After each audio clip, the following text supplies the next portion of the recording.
ഇന്ന് കേരളത്തിൽ നൂറുകണക്കിന് കേന്ദ്രങ്ങളിൽ ഡിവൈഎഫ്ഐയുടെ ആഹ്വാനമനുസരിച്ച് സംഘപരിവാറിന്റെ ഭീഷണിക്ക് മുന്നിൽ മുട്ടുമടക്കില്ല എന്ന പ്രഖ്യാപനത്തോടുകൂടി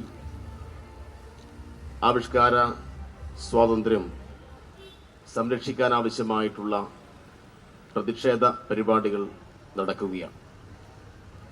ഇവിടെ സ്വാഗത പ്രസംഗം നടത്തിക്കൊണ്ട് ഡോക്ടർ ഷിജു ഖാൻ ഇതുമായി ബന്ധപ്പെട്ട കാര്യങ്ങൾ സൂചിപ്പിച്ചു. എമ്പുരാൻ സിനിമ മാത്രമല്ല, സംഘപരിവാർ കഴിഞ്ഞ അതിന്റെ ചരിത്രമാകെ നോക്കിക്കഴിഞ്ഞാൽ പല ഘട്ടങ്ങളിലും ഇതുപോലെയുള്ള ആവിഷ്കാരം തടസ്സപ്പെടുത്താനുള്ള പലതരത്തിലുള്ള നീക്കങ്ങളും നടത്തിയിട്ടുണ്ട്. എസ് ഹരീഷിന്റെ മീശ എന്ന് പറയുന്ന നോവൽ മലയാളത്തിലെ ഏറ്റവും പ്രധാനപ്പെട്ട ഒരാഴ്ചപ്പതിപ്പിൽ വരുന്ന ഘട്ടത്തിലാണ്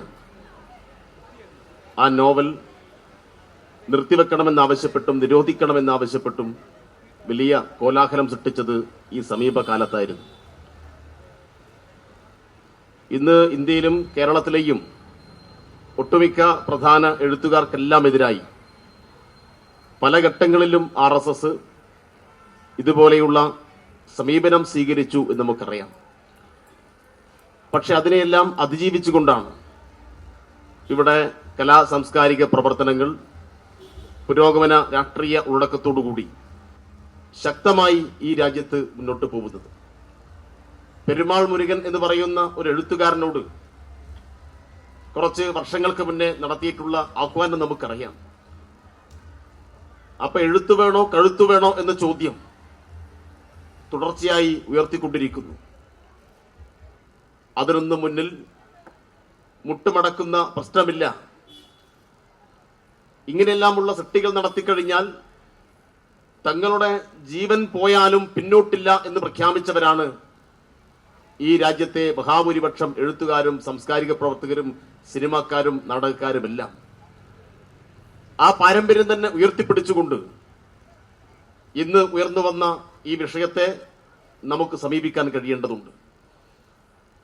ഇവിടെ ഇപ്പോൾ എമ്പുരാൻ സിനിമ, ആ സിനിമയിൽ വിവിധ പാർട്ടികളെ വിമർശിക്കുന്നുണ്ട്. നിങ്ങൾ കണ്ടിട്ടുണ്ടാവാം. ഇടതുപക്ഷത്തിന്റെ പ്രവർത്തകൻ എന്ന നിലയിൽ ഇടതുപക്ഷ രാഷ്ട്രീയത്തെ നല്ലതുപോലെ അതിനകത്ത് വിമർശിക്കുന്നുണ്ട്. മറ്റ് പല പാർട്ടികളെയും വിമർശിക്കുന്നുണ്ട്. ഇനിയിപ്പോ ഞങ്ങൾക്കെതിരായി ഒരു വിമർശനമുണ്ടായാൽ ആ വിമർശനത്തെ വിമർശനമായി കാണുകയും അതിനോടുള്ള വിയോജിപ്പ് രേഖപ്പെടുത്തുകയും ചെയ്യുക എന്നുള്ളത് ജനാധിപത്യത്തിന്റെ ഭാഗം തന്നെയാണ്. സ്വാഭാവികമായിട്ടും ഒരു കലാസൃഷ്ടി ഉണ്ടായിക്കഴിഞ്ഞാൽ ആ കലാസൃഷ്ടിയെ വിമർശിക്കാം, ആ കലാസൃഷ്ടിയെ ഇഴകീറി പരിശോധിക്കാം, അത് സമൂഹത്തിന് നൽകുന്ന സംഭാവന എന്താണ് എന്ന് വിലയിരുത്താം. ഇങ്ങനെ പലതരത്തിലുള്ള യോജിപ്പിന്റെയും വിയോജിപ്പിന്റെയും തലത്തിൽ ഒരു സൃഷ്ടിയെ നിരൂപണം ചെയ്യുന്നതിനൊന്നും ആരും എതിരല്ല. പക്ഷെ ഇവിടെ ഇപ്പോ RSS അതിന്റെ അഖിലേന്ത്യാ നേതൃത്വം തന്നെ ഏതെങ്കിലും ഇവിടെയുള്ള നാലാംകിട സംഘിയല്ല, ഫേസ്ബുക്കിൽ എഴുതുന്ന ഏതെങ്കിലും ഇങ്ങനെയുള്ള കക്ഷികളല്ല. RSS അതിന്റെ ദേശീയ നേതൃത്വം തന്നെ അതിന്റെ നയം പ്രഖ്യാപിക്കുന്നു ആദ്യം. എന്നിട്ട് ഇവിടെയുള്ള ആ സംഘപരിവാർ സംഘടനയിൽപ്പെട്ട ഹനുമാൻ സേന ഉൾപ്പെടെയുള്ള സംഘടനയോട് പറയുന്നു, നിങ്ങൾ എമ്പുരാനെ കത്തിക്കണം, നിങ്ങൾ ടാക്കീസുകൾ അടിച്ചു തകർക്കണം, നവമാധ്യമങ്ങളിൽ കൂടി ഈ നടന്മാർക്കെതിരായ തെറിവിളി തുടരണം എന്നാണ് അവർ ആഹ്വാനം ചെയ്തത്. ആ ആഹ്വാനമനുസരിച്ച് കഴിഞ്ഞ 2 ദിവസമായിട്ട് മലയാളത്തിന്റെ അഭിമാനങ്ങളായിട്ടുള്ള മഹാനായ മോഹൻലാലിനെതിരായി, പൃഥ്വിരാജിനെതിരായി, ആ രചനയ്ക്ക് അതിന് നേതൃത്വം കൊടുത്ത മുരളി ഗോപിക്കെതിരായി, അതിന്റെ അണിയറ പ്രവർത്തകരായിട്ടുള്ള ആന്റണി പെരുമ്പാവൂർ ഉൾപ്പെടെയുള്ള ആളുകൾക്കെതിരായി അതിരൂക്ഷമായ സൈബർ അറ്റാക്കാണ് നടത്തിക്കൊണ്ടിരിക്കുന്നത്. ഇതിനെ ജനാധിപത്യപരമായ വിമർശനം എന്ന് നമുക്കൊരിക്കലും പറയാൻ വേണ്ടി കഴിയില്ല. എന്താണ് RSSനെ അസ്വസ്ഥപ്പെടുത്തുന്നത്? RSSനെ അസ്വസ്ഥപ്പെടുത്തുന്നത് ഈ രാജ്യം മുഴുവൻ മറന്നു പോവണം എന്ന് അവരാഗ്രഹിക്കുന്ന ഒരു കാര്യം ഗുജറാത്ത് കലാപമാണ്. ഇന്നിപ്പോ രാജ്യം ഭരിക്കുന്ന പാർട്ടിയായി അവർ മാറിയിട്ടുണ്ട്. പക്ഷേ ചരിത്രം അവിടെ കിടപ്പുണ്ട്. അധികകാലം നിങ്ങൾക്ക് പശുവിനെ കാണിച്ച് അയോധ്യ ക്ഷേത്രത്തിനെ മുൻനിർത്തി മറ്റ് പലവിധത്തിലുള്ള വംശീയമായ രാഷ്ട്രീയ ആശയങ്ങൾ ഉയർത്തിപ്പിടിച്ച് ഈ രാജ്യത്തെ തൊഴിലാളികളെയാകെ നിങ്ങളുടെ ഭാഗമായി മാറ്റാൻ കഴിയില്ല.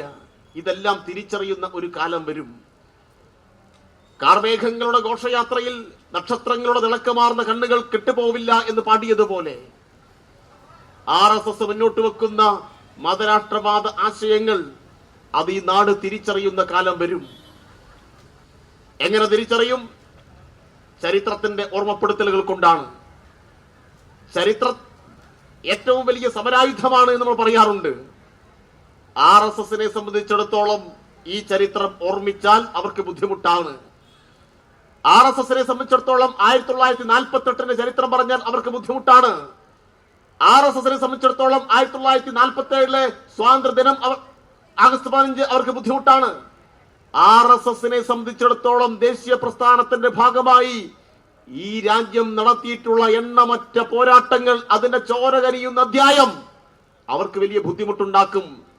കാരണം ദേശീയ പ്രസ്ഥാനത്തിന്റെ ഭാഗമായി ഈ നാടാകെ ഒരുമിച്ച് നിന്ന് നടത്തിയിട്ടുള്ള ഈ രാജ്യത്തിന് വേണ്ടിയിട്ടുള്ള പോരാട്ടത്തിന്റെ ഒരു ചരിത്രമുണ്ട്. ദേശീയ സ്വാതന്ത്ര്യ സമരത്തിന്റെ ചരിത്രം. ആ ദേശീയ സ്വാതന്ത്ര്യ സമരത്തിന്റെ ചരിത്രത്തിൽ RSS ഉണ്ടോ? ഒന്നാം സ്വാതന്ത്ര്യ സമരത്തിന്റെ ചരിത്രം മുതൽ 1947 ആഗസ്റ്റ് 15 അർദ്ധരാത്രി വരെയുള്ള ചരിത്രമാകെ പരിശോധിച്ചാൽ ബ്രിട്ടീഷുകാർക്ക് മുന്നിൽ ഓച്ചാനിച്ചു നിന്നതിന്റെ, ബ്രിട്ടീഷുകാരുടെ ഷൂ നക്കിക്കൊടുത്തതിന്റെ, പലതവണ മാപ്പെഴുതി കൊടുത്തതിന്റെ ചരിത്രം മാത്രമേ RSSനെ സംബന്ധിച്ചിടത്തോളം ഇവിടെയുള്ളൂ. അതുകൊണ്ട് അവർക്ക് ഈ രാജ്യത്തിന്റെ സ്വാതന്ത്ര്യ സമരത്തെ, അതിന്റെ ചരിത്രത്തെ ഭയമാണ്. മഹത്തായ മലബാർ കലാപത്തിന്റെ ചരിത്രത്തെ അവർക്ക് ഭയമാണ്. ജന്മിവിരുദ്ധ പോരാട്ടത്തിന്റെ ഉജ്ജ്വലമായ അധ്യായത്തെ അവർക്ക് ഭയമാണ്. 100 വർഷങ്ങൾക്ക് മുന്നേ നടന്നിട്ടുള്ള ഗാന്ധിയുടെ ഗുരുവിന്റെ കൂടിക്കാഴ്ചയെ, അതിന്റെ ചരിത്രത്തെ അവർക്ക് ഭയമാണ്. നവോത്ഥാനത്തിന്റെ ചരിത്രം, അതിന്റെ മറ്റ് വസ്തുതകൾ എല്ലാം അവർക്ക് ഭയപ്പാട് മാത്രമേ സൃഷ്ടിക്കുന്നുള്ളൂ. പക്ഷെ ആ ചരിത്രം എപ്പോഴാണ് ജനങ്ങളെയാകെ സംഘടിപ്പിക്കാൻ ആവശ്യമായ ഊർജമായി മാറുക എന്നവർക്ക് എപ്പോഴും ഇങ്ങനെ ഭയപ്പെട്ടുകൊണ്ടിരിക്കുന്നു. അതിന്റെ തുടർച്ചയിലാണ് ഗുജറാത്തും അവരെ ഭയപ്പെടുത്തിക്കൊണ്ടിരിക്കുന്നത്. എന്താണ് ഗുജറാത്ത് കലാപം എന്നതും ഞാനിവിടെ ദീർഘമായി വിശദീകരിക്കുന്നില്ല. ഒരു കാര്യം ഉറപ്പാണ്, ഗുജറാത്ത് കലാപത്തിന്റെ സമയത്ത് ആ സംസ്ഥാനം ഭരിച്ച മുഖ്യമന്ത്രിയുടെ പേര് നരേന്ദ്രമോദി എന്നായിരുന്നു. അവിടെ അന്ന് ഈ രാജ്യത്തിന്റെ ആഭ്യന്തരമന്ത്രി അമിത്ഷാ അവിടെ വളരെ പ്രധാനപ്പെട്ട ഉത്തരവാദിത്തം നിർവഹിച്ച ആളായിരുന്നു. അമിത്ഷയും മോഡിയും എല്ലാം കൂടി ചേർന്നാണ് ഗുജറാത്തിൽ ആയിരക്കണക്കിന് മുസ്ലിം സഹോദരന്മാരെ വേട്ടയാടി കൊന്നുകളഞ്ഞത്. ബൽക്കീസ് ബാനു എന്ന് പറയുന്ന 5 മാസം ഗർഭിണിയായിട്ടുള്ള ഒരു യുവതിയെ അതിനിഷ്ഠൂരമായി ബലാത്സംഗം ചെയ്തു.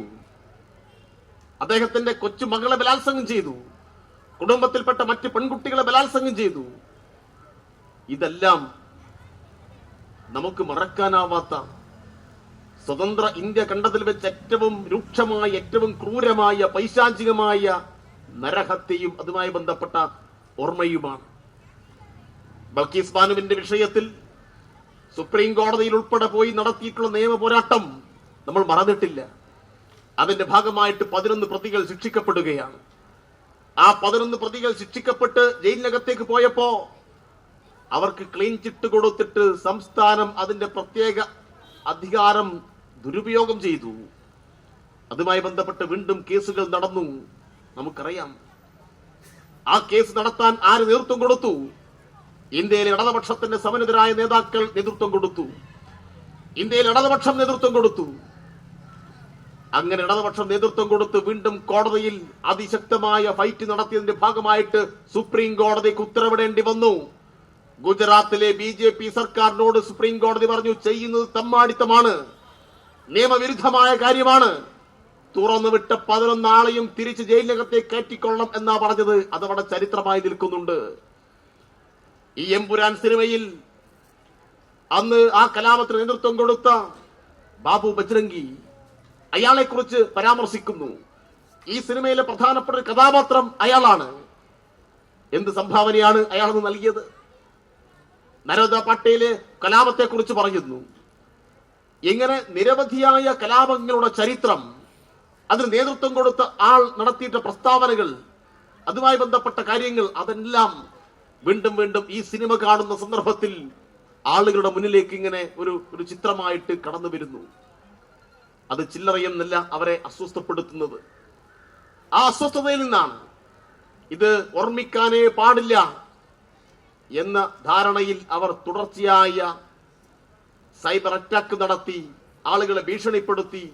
പിന്നെ അവർക്ക് ഭീഷണിപ്പെടുത്താൻ ഒരുപാട് ആയുധങ്ങൾ അവരുടെ കയ്യിലുണ്ട്.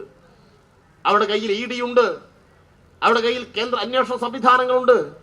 ഇങ്ങനെ പലതും പലതും കാട്ടിയിട്ടാണ് അവർ പലരെയും ഭീഷണിപ്പെടുത്തുന്നത്. നമ്മൾ കണ്ടതാണ്. ED എടുത്ത എത്ര കേസുകൾ ശിക്ഷിക്കപ്പെട്ടു എന്നൊക്കെ ഈ സമീപകാലത്ത് കണക്കുകൾ പുറത്തു വന്നിട്ടുണ്ട്. എല്ലാം രാഷ്ട്രീയ വിരോധം തീർക്കാൻ, തങ്ങൾക്ക് ഇഷ്ടപ്പെടാത്ത ആളുകളെ വേട്ടയാടാൻ, പ്രത്യേകിച്ച് തങ്ങൾക്ക് സ്വാധീനമില്ലാത്ത സംസ്ഥാനങ്ങളിലെ എതിരാളികളായിട്ടുള്ള പാർട്ടി നേതൃത്വത്തെ വേട്ടയാടാൻ ഉപയോഗിക്കുന്നു എന്ന് നാം കാണുകയാണ്. അതിപ്പോ വന്ന് സിനിമക്കാർക്ക് നേരെ, എഴുത്തുകാർക്ക് നേരെ, പ്രസാധകർക്ക് നേരെ, നാടകം എഴുതുന്ന ആളുകൾക്ക് നേരെ, നാടകം അഭിനയിക്കുന്ന ആളുകൾക്ക് നേരെ, പാട്ട് പാടുന്ന ആളുകൾക്ക് നേരെ, എല്ലാവർക്കും നേരെ പ്രയോഗിച്ചുകൊണ്ടിരിക്കുകയാണ്. ഇതിനോട് കീഴ്പ്പെടണമോ കീഴടങ്ങണോ വേണ്ടയോ എന്നാണ് നമുക്ക് മുമ്പിലുള്ള ചോദ്യം.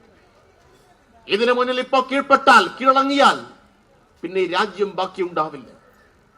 അതുകൊണ്ട് എമ്പുരാനെതിരായി നടന്നുകൊണ്ടിരിക്കുന്ന ഈ അതിക്രമം, ഇത് എമ്പുരാൻ സിനിമക്ക് നേരെ മാത്രം നടക്കുന്ന അതിക്രമമായിട്ട് കാണാൻ പാടില്ല. സംഘപരിവാറിന്റെ അങ്ങേയറ്റം അപകടകരമായ മതരാട്ടത്തിനെതിരായിട്ടുള്ള കാര്യങ്ങളെ ചോദ്യം ചെയ്യുന്ന എല്ലാവരെയും ഭയപ്പെടുത്തുകയാണ്.